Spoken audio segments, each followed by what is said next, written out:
Hello, this is Martin Hamilton here, and welcome to the Rejuvenation podcast. And I hope you're having a great day, morning, or evening, or wherever you're at. And if you're living in the United States, I want to commend you on that. You're in the greatest nation in the history of the world. Today, after going through a lot of emails and looking at a lot of news, when a subject came up of business, I want to talk about business on this episode, this segment, and about specifically starting your own business. And a lot of you out here may already have your own business and may have some business experience, but the majority of people that's listening to this podcast, I know by statistically, that don't have a lot of experience. And I know that sometimes is hard to admit or hard to realize because as I worked a job for many years, I thought running my own business was going to be a piece of cake. I thought if I'm an A+ employee, which I was, I don't want to brag about it in a way that makes me sound arrogant, but I just was a great employee and didn't call in sick, and I also didn't take long breaks and that sort of thing. When I was paid by the hour, also had some salary positions. But I thought starting my own business and owning my own business was going to be a piece of cake because I thought I was going to, since I was accountable and so forth. But I learned it was different. But one of the main problems with starting our own business is if we don't have parents who are entrepreneurs, or if we don't have a lot of entrepreneurs in our family, or have been able to follow friends of the family or someone close to us that owns a business to let us know what it's really like, then we're fooled. We think it's something different than it really is. There's a lot of hats we've got to wear to start our own business. And when you start getting into statistics, the true stats are the failure rate is high for people who start their own business. It's at least 1 in 3. And in 10 years, most of the startups are going to be, they're not in business anymore. And a lot don't make it to the 5-year period. But to add to the problem, we have to run our business, and then we have our family, and we have recreation, and we have things that we want to do. So it's hard to keep a balance, especially if we're learning a new skill as far as being an entrepreneur. It doesn't necessarily come natural. And with a 63% divorce rate staring us in the face, and with a over 40% drug and alcohol addiction rate, there are a lot of problems. And then when you look at it, 98% of the people are dead or broke at 65. In a way, you can kind of get depressed. There's not a lot of hope. And then when you start your own business and you think we're going to overcome all that, and come to find out it's not what we thought it was, and now we're working 20 hours a day and not making any money. Some days we make money, some days we don't. Sometimes we have customers now that aren't happy. We have returns. Sometimes it can get a little bit bleak. And some people go and they take business loans to try to make that gap, to catch up, to get more experience and give it more time to grow, get more customers. And what I want to reiterate to everyone listening is a business exists because we're solving a problem. We're providing a service, a product or service, but we're also solving a problem. So we're helping someone with a need.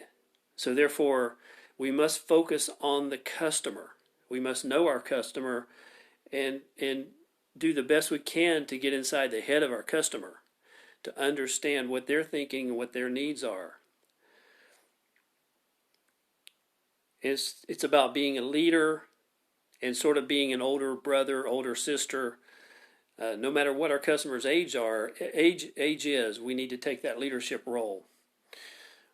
And that leads us to education, and there's a 4-year college education, the institutional education, and there's also relevant education as far as based on what we're doing and what our business is and what it involves.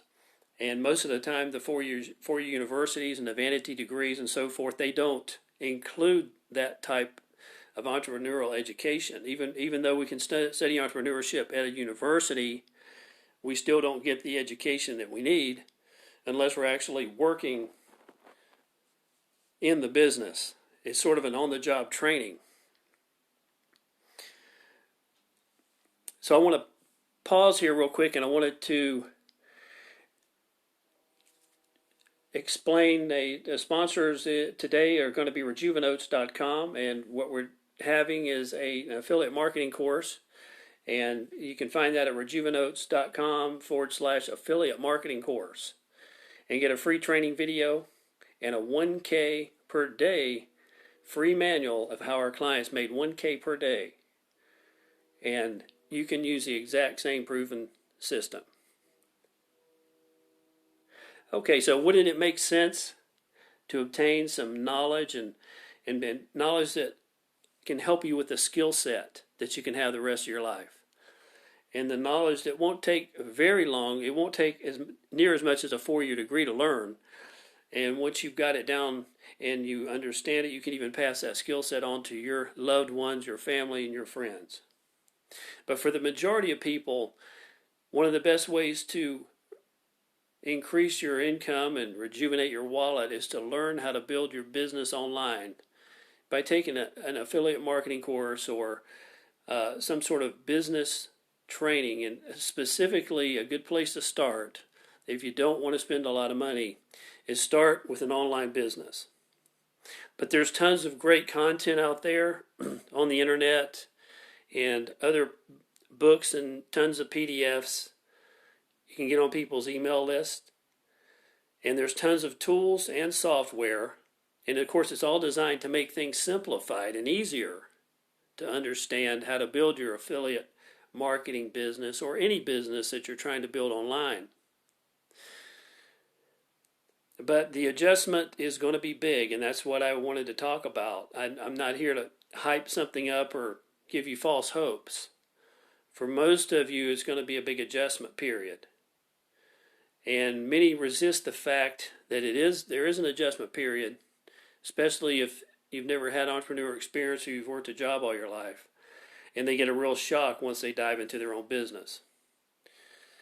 And according to a recent study by Forbes, we go back to, again, the 10-year mark of business success is pretty low. But I'm here to give you the hope, and I know you can do it. And I know that the people that I talk to, they're going to make it, unless they quit trying. But that's why you're here, though. You want to learn more, and you've stayed on this long because you're interested. You want to know more information. And this is the very best place to get an online education to teach you how to start your own business online. A small business that will someday become a huge business if you desire. And the specialized knowledge is far more valuable than a degree from a college or major university. And as a matter of fact, you can learn more in about 20 days than you would learn about this in a 4-year university degree.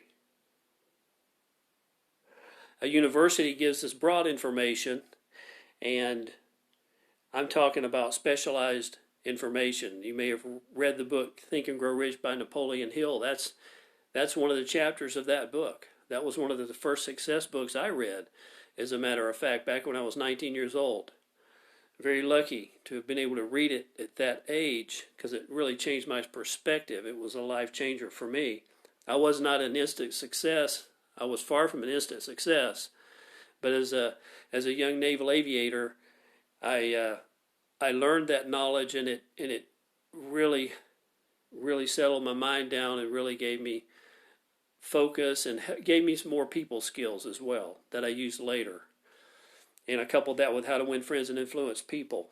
And those were two gems that I'm so thankful that I got to read at an early age. And if you haven't read those books, Google them or go to Amazon and just Think and Grow Rich by Napoleon Hill. and How to Win Friends and Influence People by Dale Carnegie. But one of the differences between school and business, and this is a key point, is in school you get credit for knowing the answer. This is so key. But in business, you get credit for doing the answer. And I'm going to say that again. In school, you get credit for knowing the answer. And in business, you get credit for doing the answer. And one of the main problems of being an entrepreneur and being in business for ourselves is because we know what to do, we feel like we're successful. Because in school, when we know what to do, when we write that answer on the paper, we get rewarded with a good grade. We pass. But in business, we can know all the answers, but if we don't get the job done, we must do the answer, or hire the answer done, or find somebody who's going to help us do the answer. But it has to be done. Just knowing the answer is not good enough, and that's been always one of my biggest challenges from converting from a job to owning my own business, was doing the answer. In learning the skill set of being able to run your own business is sort of like doing a perfect deed in an imperfect world. Well, this is super clear, and there's some straightforward advice that are on the show notes. I'm going to leave the site there where you can go and learn more. And that brings me to part 2 of the podcast here, where I want to talk about some things that we can do, some Mother's Day gifts. I know that Mother's Day is here, it's near, but it doesn't have to be for Mother's Day only. It can be gifts for any occasion, for anybody, at any time. But there were some neat ones that came up, and one is the comfy blanket. What a great Mother's Day gift, or gift for any mother or female. It's called the Comfy, C-O-M-F-Y. Of course, you've probably seen this before, the blanket sweatshirt. I'm going to give you just a couple ideas. Here's another one. It's called the Enso ring, E-N-S-O, and it's a silicone ring, perfect to give any trendy lady. The thing about it, especially guys, you can wear them too. They make them as a wedding band for us guys. And we know that some of us that work in industry, we can't wear our ring because, of course, if we were to catch our ring on something, it's going to pull our finger off. But with the silicone ring, it's not going to pull your finger off. And if you do get it caught and it rips apart, of course, and saves your finger, but now you've lost your ring. But you can they're guaranteed, so you can send it back and get another one. Another neat gift is called a Love Pop. And you can Google these. I'll put them in the show notes, and I'll put them on the site also. You can go over and take a look. And what this is a 3D card, a Love Pop. It's a 3D card that it opens up, and it's a bouquet of flowers, and it looks realistic. There are other things, too, other than the bouquet. But it's a card that probably nobody's going to throw away. That's how good it looks. And here's a neat one they call the Baker's Edge. And what this is a brownie pan that ensures each piece has at least 2 chewy edges. So we know how in the brownie a lot of people like the chewy edges. I do. And what this is a pan that has 3 bars that stick out into the brownie itself, so it gives you extra edges. What a neat idea. And here was my favorite of all. It's called the Read E-Rest. I'll spell it R-E-A-D-E-R-E-S-T. And what is a clip that you clip onto your shirt, and you can slide your glasses. You can slide the arm of your glasses in this instead of having to put it in your pocket and them falling out of your pocket. But it slips through this and hangs on your shirt, on the outside of your shirt. So it's sort of like a U. It's a small U, a tiny U, and it's got 2 fastening points where you fasten it to your shirt at 2 edges, and the little tiny U rolls out, but it's still snug against your shirt, and it'll hold your glasses. I know years ago I had an aunt, and she used to she used to wear her glasses around her neck, and it had a chain. She had a chain. So when she'd put her glasses on, this chain would loop down from her temple all the way under her ear and then back behind her ear. And I just always thought, God, it kind of looks kind of strange. I never told her that, but it also they rattled. The chains rattled. But this is a great way to keep your glasses. The Read E-Rest, READE-REST. And then the last one here is called the Q-Flex, the Q-FLEX. And what it is a massager. And it's shaped like a U, and one end has a handle, and the other end has a round end where you can put it on your back and pull forward. You can pull from in the front on the handle, and it'll massage your back. So I think that's a pretty neat one. So at that, I'm going to wrap it up. And thanks for listening, and make it a great one.